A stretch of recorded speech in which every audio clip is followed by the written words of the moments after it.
Hello, welcome to Women with heART, an online art event live from Pilar Pobil's home, brought to you by the Pilar Pobil Legacy Foundation. Tonight you'll have the opportunity to view and purchase works of art from 6 local Utah artists. We'll show you how your purchases and donations support the humanities in our community. Thank you for your support and generosity. Now join us in celebrating Women with heART.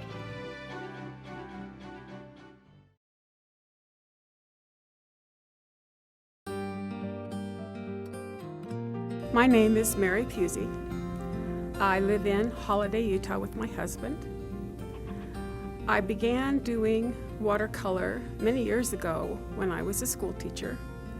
And during that time, I took classes so that I could teach watercolor in my classroom. That led to me watercoloring all the time. And from there, I tried some acrylic, and I've gone into oil, and I am now doing oil and cold wax medium.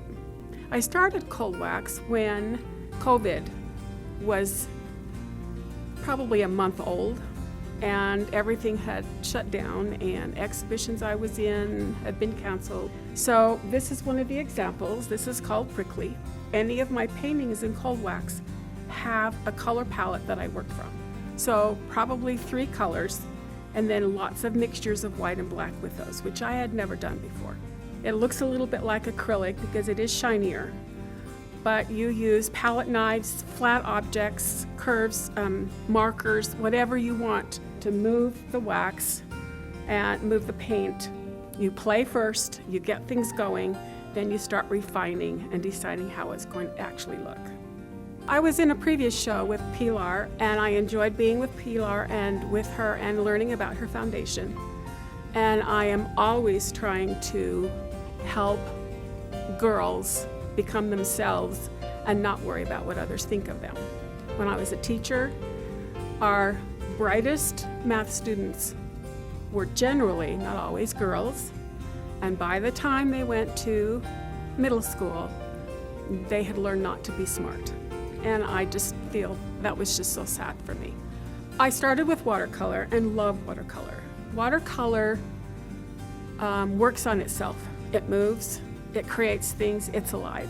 So as an example of watercolor is this one, and it is when I've started doing a little more abstraction of the actual object. And this is 3 gossips in Arches National Park.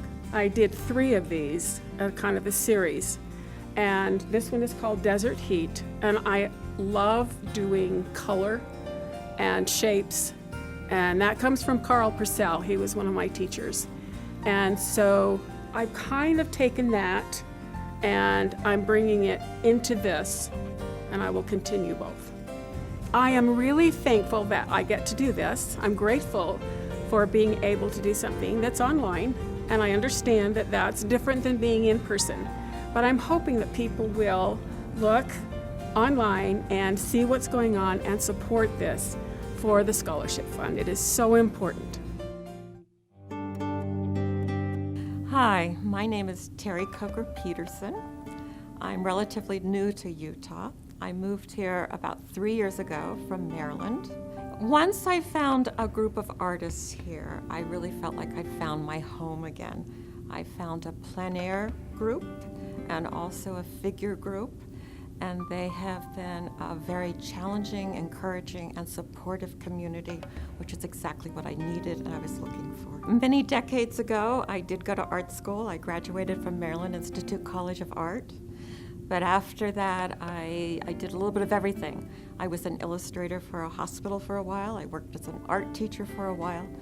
I spent most of my 30-plus career as a graphic designer, working for multiple, usually environmental groups, and then towards the end, I worked for myself. I work in oils. I like to paint directly on location. I usually do a little fine-tuning. When I get back to the studio, I take photographs for reference. The ones behind me, one was done from the Jordan River Parkway, looking at the Wasatch in the early spring. You can see a little bit of the snow still on the mountaintops. The other one was down in Fruita, Utah. and the sun is just shining through the leaves of the aspens, and it's just glorious. The small one I did last summer. My husband and I were on the road for about 6 weeks, traveling around, avoiding the heat in the valley, and that one was done at Pine Lake outside Bryce Canyon. I think it's fabulous. Women need to support each other. We do an excellent job of it, and it's a great way to make new friends. The artists here are very welcoming and very encouraging and friendly, and that has been delightful for me. My name's Kristen Mitchell. I'm an artist living in Utah. Originally, I'm from central New York. This landscape was really foreign to me when I got here, but I was fascinated with it because there's so much earth exposed. My process is so long and slow, it's very contemplative. So as I'm drawing these places, I'm always seeing metaphor and everything. So this is a really good place to contemplate the world as it is and what's happening. These drawings are a part of a new series of small vignettes of dark, low light scenarios, or there's some that are very bright light scenarios in landscape settings. They're all hyper-local, so these are all right in the Wasatch or Uinta area. I have been working with the same level of minutia at large scale and started becoming interested in smaller and smaller format for the same reason that I'm interested in the big scale. So the minutia seems to be important in a small drawing and equally important in a large drawing. There's a lot of steps. So I'm a printmaker by training, and so this in a sense is very much more printmaking than any other art form. So I've spent really the last 6 months perfecting different techniques to get different levels of gray to hold so that it can express a subtle range within either low light or high light. And so the process really, I'm doing washes of charcoal dust, getting to them to adhere at different gray levels, and then some removal, and then some even sanding or scoring to get it to hold the material. They go through dozens of fixative layers because they have to fix at such a light spray level, so there's no little particle drop visible. They're so delicate. This is something, if it's unframed, it would blow away. So here I could show that without the glass on top of it, without the container for it. As I was coming down here, I just found this tiny hand. So she had made these little cast bronze hands, and the small quality of it resonated. In art school, you're supposed to draw the mass and the big shapes, and you'll be in trouble if you go for the detailed around it, but that's what I care for, is that specificity. To have a piece of art too that you can hold in your hand seems very nice and seems different than the large scale, but somehow the same too, because your imagination, almost when you have to look through this window, it wraps around you in a way that the large scale ones do. It invites you to have the intimate moment. What fantastic, inspiring 3 women we just met. Women sharing their passion, sharing their art, and showing their hearts.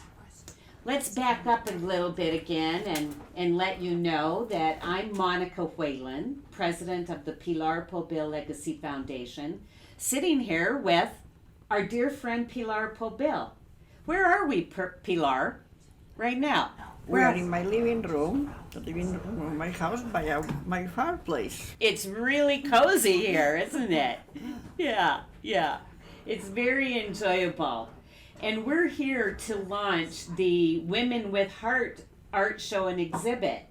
You can view those 3 women art, as well as our 3 additional guest artists, on the online art catalog on the Pilar Pobil Legacy Foundation website. which is Pilar Pobil Legacy Foundation.org. And by buying their art, you also support the foundation as well as the artists. You can also, on our website, make a donation to a scholarship that we'll be telling you a little bit about later in the show. But let's hear from Pilar about how did this crazy thing called Women with Heart ever get started? The beginning of it was a number of years ago, and it was going to happen in Patrick Moore's gallery. And I was one of the women invited to participate. And the people were together in a cafe, and I was the last to arrive. And when I got there and got close to the table, they were thinking, what name were they going to give to the show?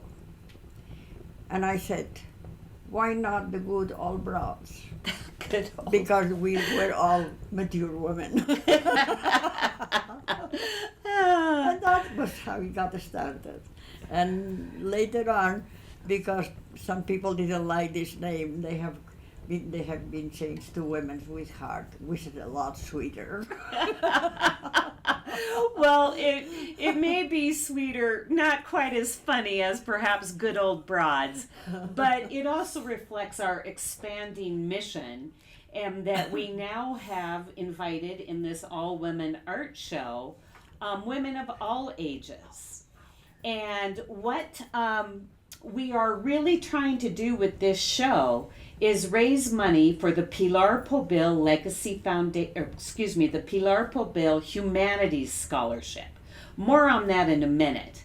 And please stay tuned for the next half hour, because we have a very special surprise for all of you at the end of our show tonight. Pilar, one of the people we'll hear from tonight in the next video clip is your dear friend Robert Newman. And he has observed that you have lived your life as an embodiment of the study of the humanities. What do you think he means by that? I don't know, this is too far high up for me. It has been his theory, and I don't know. I just know that I have been what I am because I decided to, you know. And I decided that I was born in Spain and was 9 years old when my father was killed in the Civil War, and then the short republic, and then we had Franco forever. And I knew very much how women were treated in my country, you know. And I could see it and experiment it every day. And I decided that I was not going to put up with that only men were capable to go to a university and to do whatever they thought was good for them.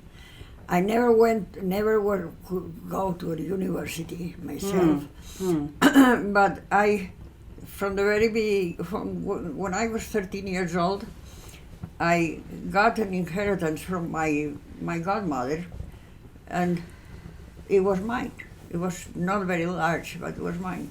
And with that money, I went to school to learn English and French, and typing and shorthand, because I decided that I was going to emancipate. Oh my goodness. And live my life. And that education made a huge difference in your life. Yeah. And as I mentioned earlier, the proceeds from the sale of art, as well as donations that we receive tonight through our website, will help to support the Pilar Pobil Humanities Scholarship. So let's learn a little bit about that and Pilar's connection to the humanities in this next clip, where you will also get to meet the fabulous first recipient of the scholarship. Thank you.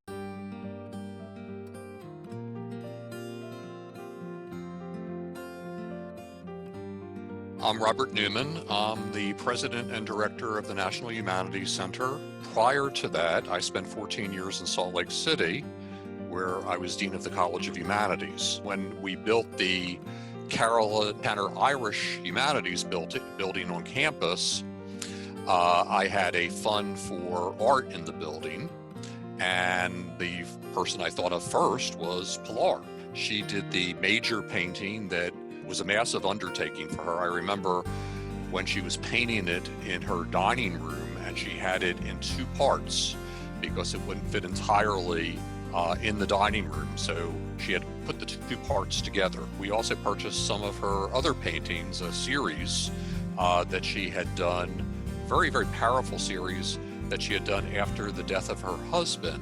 She became very, very much central to the College of Humanities. Pilar's book, My Kitchen Table, which was published by University of Utah Press, won an award in Utah. I was honored to write the foreword to that book. One of the really interesting things about Pilar in her work and in her life is how she challenges normalized notions of borders. Her paintings spill onto the frames. It's as if the paintings kind of want to reach out with tentacles into the world, and also to bring the world back into the paintings. Pilar, through her art and her writing and just her everyday life,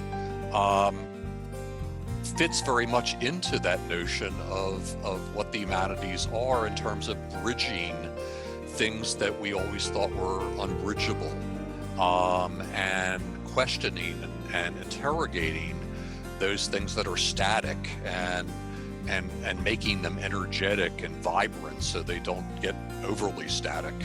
And that's what the humanities is about in terms of its subject matter, in terms of its methodologies, and it's very much what Pilar's art and life is about as well. You know, Pilar is so embracing of people of all ages. I think she has also been a kind of mentor, or at least an inspiration to a number of young people and students as well. To support a student in need in the writing department, to help that student achieve her goals. There's no greater investment in the future of our society, in the defense of our society, in the continuance of all the things that we hold dear about our society, than investing in education. Investing in an education that is broad, that is focused on communication, and that is creative and artistic as well. And I believe that's what this scholarship is very much about. My name is Rita Anderson. I am from Peru, and my outfit represents my Inca roots, my culture. A few days ago, I have the great opportunity to meet an amazing lady named Pilar Pobil. She showed me the beautiful art. Her house is a big palace of art, 94 years old, beautiful, amazing woman. Her spirit contagious happiness, life, dreams. My mother, Ruby Morales, she always encouraged me to pursue a high education. She passed away 25 days ago to the COVID-19 in Peru.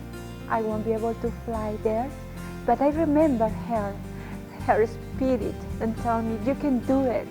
Pursue your dream. If you get a high education, you can achieve the life you want, the life you deserve it. Don't let anybody stop you, and fight for your dream. The scholarship Pilar Pobil is the most wonderful thing happening in my life. I am very grateful for this great opportunity, and encourage me to keep dreaming, to keep follow my dream. I want to find the job of my dreams, where I am measured not by my physical skills, instead for my intelligence, for my technology. Give me the opportunities to show who really I want to be. As a ESL not traditional and first generation student, I would like to be a model for other generations to inspire them to pursue a higher education and be part of the assets of our wonderful country. Thank you. Rita, you keep dreaming, and we are so proud to help you in your educational journey. If you would like to support the Pilar Pobil Humanities Scholarship, please just go to our website, Pilar Pobil Legacy Foundation.org, where you can donate to the scholarship, donate to our broader mission, or buy art from these fantastic artists and these women with heart who we're spending our evening with tonight. I'd like to ask you, Pilar, about your book that Robert Newman mentioned. Here it is. It's a fantastic book with beautiful photos of Pilar's art. After spending so many years as a painter and a sculptor, what inspired you to write a book? Well, I always liked to write, even before this book. But the thing that happened is when my children were little, every Sunday we were having a nice dinner in the kitchen table. And after the dinner, I would tell them a story. And this went on for a long, long time. And every time my children, every Sunday, would be asking me, "Mom, tell us another story." And I said, "What story? I have told you all the stories." And then once more came out, you know. And a few years later, somebody told me, my children again, told me, "You should write these stories." So I started writing them very casually and keeping them in handwriting, and I put them in a door. And then a friend of mine borrowed one of my stories and took it to the University of Utah, to the Humanities. Mm-hmm. And somebody read it and they said, "Could you see more of their stories?" And I said, "Yes, you can." And I gave them, I typed them and I gave them to them, and then they wanted to publish my book. Well, and then the rest is history. And I really loved seeing in that video clip your fantastic paintings that adorn the halls in not one, but 2 humanities buildings. But I know a painting that is not on the halls of that humanity building. Let me show you right now.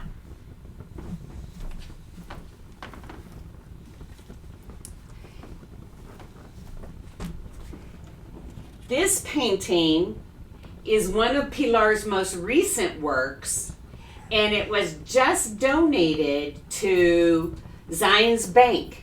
So Pilar, tell us about this painting. Well, I read in the paper a few months, 3 or 4 months ago, that it was the 200-year celebration of the suffragettes getting the vote. Yeah. And the suffragettes were women from Utah. And I thought that was a fantastic, wonderful thing. I had heard of the suffragette, but I never had realized that they were from Utah. Some of them, yes. Uh-huh. Most of them, I think. Yeah. And so I decided to do a painting because I thought it might even help people to vote this year, which I think they should. And some friends of mine, including Monica, brought me some photographs. They were not of this woman. They were just photographs of women voting. And but I could see the way they were dressed and the hats that they wear and the style of that time. And so it took me a lot of work because I didn't want to make just beautiful portraits of women. I wanted to make portraits of different types of women, that the only thing they had in common was their strength and their desire to become voters and to get their rights. And I always have been for women's rights. Well, that's fantastic, and I think your message is really timely with less than 2 weeks left to a very important election in our country. And Pilar, what do you want to tell people? Get out the vote. Get out the vote. I already have voted. There you go, absolutely. One other thing that we wanted to show people tonight is another thing that the foundation has recently expanded to bring the beauty of Pilar's art to you in merchandise. So over here on the piano, you can see a whole array of beautiful face masks, puzzles, journals, and tea towels that are for sale on the Pilar Pobil Legacy Foundation website. Those proceeds go to help us with our mission. And we are especially excited to release tonight for the first time the Pilar Pobil Legacy Foundation 2021 calendar. It's just gorgeous. You can see a beautiful image of a Pilar painting for each month of the year. And won't all of us be happy to say goodbye to 2020 and hello to 2021? And with that, I would now like to introduce you to our final two artists of the evening and hear what they have to say about giving back.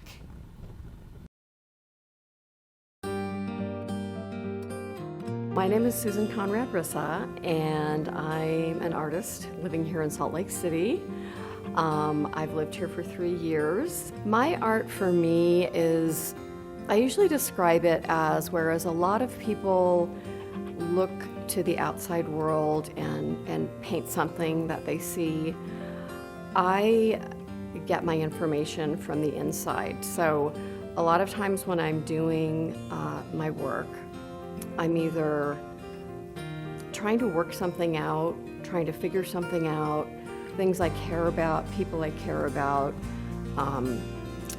issues I care about. And I use colors and marks and symbols and the image of the feminine. So the canvases for me really become like a mirror or a portal. I sort of got that guidance that, you know, you go to get an education, you get married, you have children, and you do that, and you get a real job. So I did, and I just remember thinking, I really want to get out of here. I mean, I want to just explore, I want to expand, I want to see the world. And one of the ways that I thought that I could do that was by becoming a flight attendant, because I love traveling too. So I applied and I became a flight attendant, and it was wonderful. It just was a lot of fun. I saw a lot of places, traveled around the world. So this was kind of an experiment with the gold leaf. And again, it was at that particular time, the name of it is Nurturing Seeds of Change. So there were some personal things in my life that I really wanted to change. And so I was using my painting process as a way of supporting that change and supporting these seeds or ideas of change that I wanted to happen in my life. And I just noticed as I picked this one out for the show how relevant it is now as we are all, I think, nurturing seeds of change. There are just so many things happening right now, and these things are bubbling up new seeds for me that I want to proceed in my work. Going deep, digging deep, and expressing it is really a wonderful way to work through life. Hello, my name is Briar West, and I'm a fluid artist from Salt Lake City. I'm originally from Los Angeles, born and raised, and I came here about 20 years ago for school, and then I ended up staying for, after I graduated, then I got married and had some children, and then I'm just here for the long haul. I'm divorced, and so I was home with my kids, and when they went to bed, I just kind of wanted something to do. So what I did is I just would start just messing around with a few art supplies that I did have, which was just some ink, and I just wanted to see different things that it would do. So I just tried different things that were out in the garage, and it started out with things like brake fluid and just burn fuel, things like that. I even tried it with some nail polish remover, and I settled on rubbing alcohol was obviously the best choice, and it just dissolved, and just the small pieces just got bigger and bigger as I poured with more ink and more alcohol, and the process has just changed over time. So something that was interesting, and I absolutely did not see coming this year, was suddenly there was a run on rubbing alcohol, and one night I went to go grab some more. I just took it for granted, and I went to grab some, and it was gone overnight. It absolutely disappeared. But at the same time, more and more people, because they were home, were interested in pieces and having pieces made. So the demand went up, and the supply for what I needed to make went down greatly. And I never thought that during a pandemic, art supplies, my type of art supply, would disappear. I mean, who saw that coming? So I was thinking about it, and I realized if I just ran down to the local liquor store and bought the largest bottle of cheap vodka I could find, that would work. And this piece behind me that I have was made out of, one half of it was made out of using vodka, and the other half was the end of the rubbing alcohol. That piece was the last of the rubbing alcohol that I had. So since then, I've been able to make some different types of pieces using vodka, and it's its own type of beautiful, and it's a way again of finding beauty in chaos and working with what you have, and changing, always changing, and just making the best of the situation. It kind of mirrors my life and the things that I've learned as a single mom with the kids, of finding beauty in chaos. And what I like about it is everybody sees something different in it. And some people will see flowers, some people will see a landscape, but everybody sees something in every one of these paintings. And it's something that I've really learned, that it's just a place for me. It's almost like a meditation as I'm making it. And it takes where I am at that moment, and I'm able to pour kind of my feelings out on there. And I can look back at all of my paintings and know exactly where I was that day emotionally, because it speaks to me, and all of the energy from where I am dries on that paper. And that's something that I'm grateful for. It's been a really, really kind of a saving grace for me. This process has taught me to control the things you can control, and let go of the things that you can't control, and to find the balance and the beauty in that process. Shoot, you got me to tear up. Just give me a second. I just know that art saves, and it helps people, and those that make it, it speaks to them, and those that choose it for themselves to have in their home, it's because it spoke to them in their own way. And I just am really grateful for that process. And when it's done for me and my kids, it's really helped me and strengthened me. And it's been so important for me to have a home that is safe and calm for these kids. And this has been a big part of it, where I can absolutely work through anything, and it's just all left there on the table. And then I feel like I've had just kind of a therapy session or a meditation session, and it's just a beautiful process. It's helped me a lot. I just love that quote. Thank you so much, Briar. A piece of art speaks to the maker and speaks to the one who chooses it. Fantastic. I'm so inspired by our 5 guest artists. They really show how important it is to support each other and give back to our community. And Pilar, I want to thank you, because you have spent 94 years sharing your passion and giving back to this community. And we have a special surprise that we want to share with you tonight. Well, Thank you. What a surprise. You can't wait to see what it is. I am surprised that I'm going to have a surprise. And before we get to that, I did just want to mention we've had a little bit of bumps. It's live TV, but all of these videos will be posted individually, as well as the entire show up on our YouTube channel tomorrow. So what you missed, you can watch again.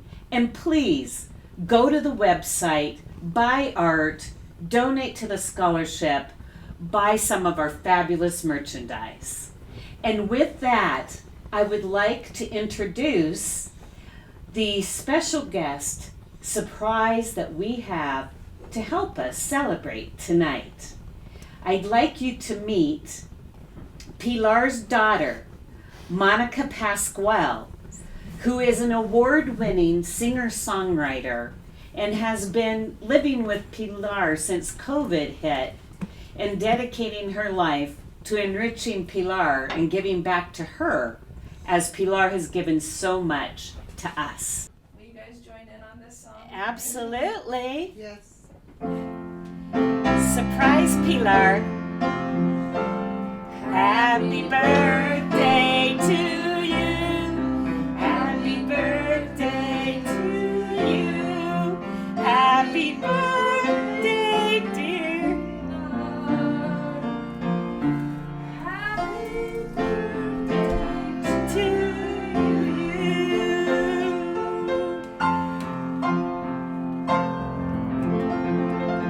Glasses.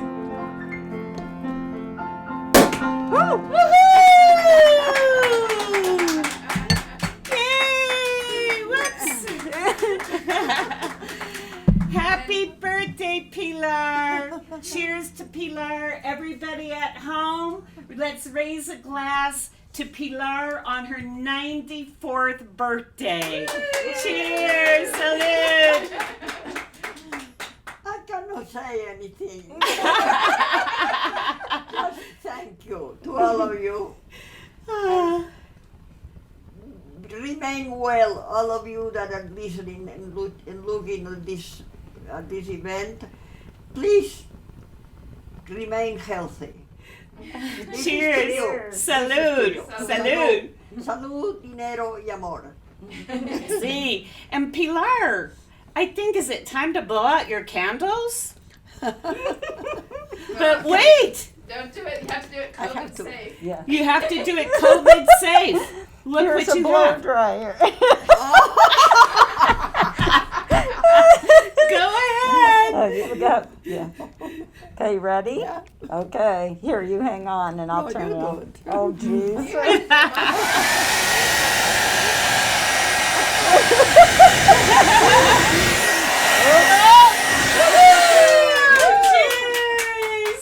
I hope you enjoyed your birthday celebration. Thank you all for joining us tonight. We hope you've enjoyed the live virtual presentation of Women with Heart. Art sales support local artists and the Pilar Pobil Legacy Foundation and Humanities Scholarship. Thank you for your support and generosity. And a special thanks to our contributing partners and sponsors. You may continue to view and purchase works from the 6 local Utah artists featured tonight online at pilarpobillegacyfoundation.org.